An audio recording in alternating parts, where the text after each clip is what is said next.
Now we looked at variables, and variables are really good and we'll use them in lots of places in our programs, but in this particular case we're declaring a variable here, and then the variable is actually used specifically within the function or within the block that we're talking about, the square block. It would be better if when we actually call the square block we can tell the square block how big to make the size, because clearly the two are linked together. We're calling the square block and we're having to set the size separately so that that works together. So what we can do is define our functions or define our blocks slightly differently. So I'm just going to get rid of the square, get rid of that defined square at the moment, so it's gone now. To get rid of a block you just have to remove the heading and it disappears.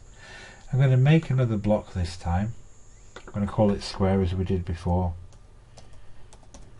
But you can see there's some options under here. I'm going to click on the options and I'm going to tell it that when I call the square block I want to add, in this case, a number input. So I'm going to click on that and it's called number 1 there, and I'm going to call it size and say OK. So what you can see is it's done very much like it did before. It's created the heading for our block square, but you can see associated with it is this variable size. And if you look at the block over here where we actually, the block's been created for us to use, we say the block name square and we can put a value in here, whatever value we want. So now what we do, get rid of that, is we call the block and we tell it at the time. I'm going to put a different value in here so we can see it change. 75. This 75, when we call the block square, is passed into the block and it's into this variable here now called size. So I know they've got the same name but they're different, so I'm going to chuck that one away and I'm going to use that size variable there.